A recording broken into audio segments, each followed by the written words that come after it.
Hello everybody, this is Dr. Marc DuPéré, aesthetic plastic surgeon at the Visage clinic here in Toronto, beautiful Canada. Thank you for joining us, and I want to thank my patient for allowing us to film this procedure, a favorite of mine for 21 years here in Toronto. As many of you know, I do a lot of body augmentation in many ways, with implants, with custom implants, with fat grafting. Calf augmentation, I have performed many hundreds of calf augmentation in 21 years. I learned from the world expert at the time, 20 years ago, Dr. Lord Carlson, who was doing most calf augmentation in the whole world. So today I'm the follower of Dr. Carlson and do most calf augmentation in Canada. This is a male in his 60s, very fit, very athletic, in very good shape, very tall, and he has skinny lower legs. This guy is not looking for the bodybuilder massive calf look. He's looking for some definition of the gastrocnemius muscle. Now the gastrocnemius muscle has two heads, has an inner medial head and outer lateral head. In 85% of my male, we aim for one implant per leg, and we will augment the inner part of the gastrocnemius muscle. That gives a beautiful augmented look, muscular look, the way we would see on joggers and people who do a lot of cardio and physical activity. And that's the look he's looking after, and that's what most guys are looking after. Now, if I have a male who wants the bodybuilder muscular look, I have guys who measure their calves regularly and they want a sizable number augmentation. We will augment both the inner and the outer head of the gastrocnemius. Now, this guy, I've already done this left leg.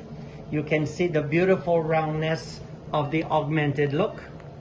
The incision is right into the popliteal or the behind knee crease. So this is really hard to see a few months later.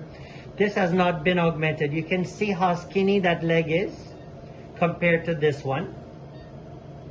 I'm going to insert that implant in a few minutes. The pocket has been dissected. It's a subfascial augmentation. The fascia is the thick white layer that all muscles of the body have. If you go to an old style Portuguese butcher, you'd see that a lot of the shiny layer is still on pieces of flanks, for example, at the butcher. This is a white layer that's hard to chew, hard to cut, and all muscles have it. Most butchers remove it today, but fascia is present in the body. I use the fascia for many things. We use it in facelift, we use it sometime in buttock augmentation, we use it in some breast augmentation, we use it in calf, and I use it in hip implants. In many parts of the body, the fascia is crucial in plastic surgery. Now the pocket has been dissected. It's a subfascial placement. I've irrigated the pocket with triple antibiotics. My implant, please, has also been bathing in 3 antibiotics. It's a silicone prosthesis, solid, so it's not like a gel like a breast implant. Obviously, this has to sustain higher pressure of the daily activities, sports, gym, standing all day, etc. So it's a solid implant, but very spongy, very soft. And this is one of our largest implants, and I will show you. It's inserted very slowly, it's very fragile. And again, the pocket has been dissected, and very gently it's pushed in. Now, this is a somewhat painful procedure post-op. The muscle is not injured in any ways. It's a very easy dissection under the fascia. There are no real attachment, a few blood vessels that we carefully push away. But because it's a muscle that we need to stand up, to walk, to climb stairs, it's somewhat painful for a week or two. They usually walk a little bit like a robot for a week or two. Again, I recommend some crutches just to alleviate pressure on the calf muscle.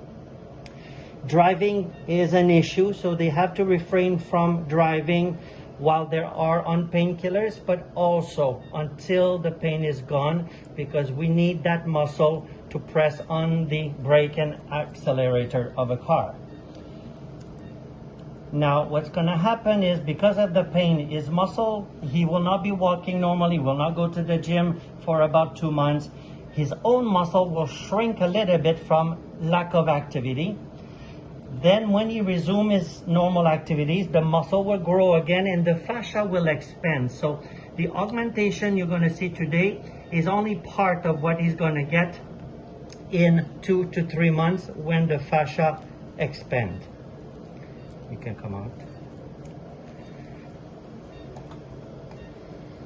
And you see the augmentation is right here. My implant is nicely unfolded.